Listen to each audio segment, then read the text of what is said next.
د ننګرهار ولایت د ولایتي شورا رئیس د ټولو هیوادوالو زړونه یو ځلې بیا وګټل.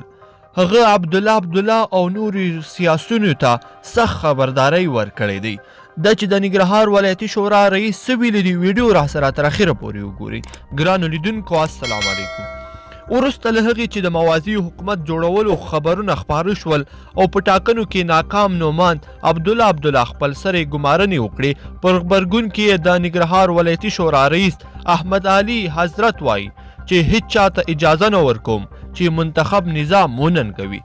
احمد علي حضرت دا څرګندونې هغو ډلو او مشرانو ته په خطاب کې کړي دي چې په خپل سرې ګمارنو او ټاکنو پیل کړي دي او د موازي حکومت د جوړولو خوبونه ویني.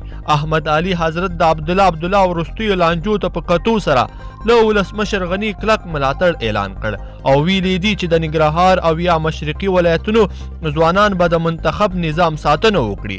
احمد علي حضرت زیاتوي ولسونو په سختو شرایطو کې رایې وکارولې.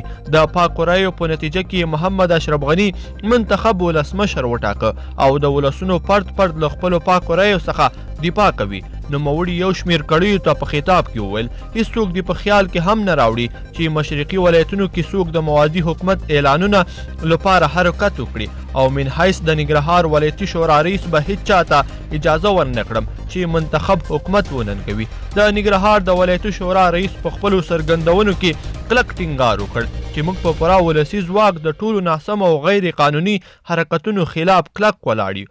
نوموړي وروستیو حالاتو ته په کتو سره په ټولو مشرقوالو باندې غږ وکړ چې ګواکې هر هغه چا چې د موازي حکومت په نامه عادي حرکت هم وکړ مخه یې ونیسئ.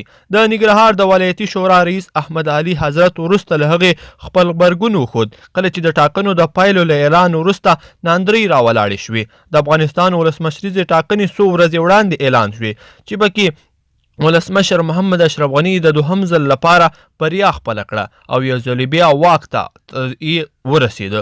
په دغو ټاکنو کې د ولسمشر غني له بریا وروسته عبدالله او یو شمېر نورو سیاسي مشرانو د ټاکنو د پایلو د نه منلو اعلان وکړ او د موازي حکومت جوړولو ګواښ هم وکړ خو د ولس له کلکو غبرګونونو سره مخامخ شوي دي.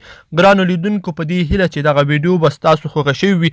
که مو خوښه شوي وي نو دغه ویډیو د سره لایک کړئ او زموږ چینل هم سبسکرایب کړئ. تر بلې ویډیو پورې ښه وخت.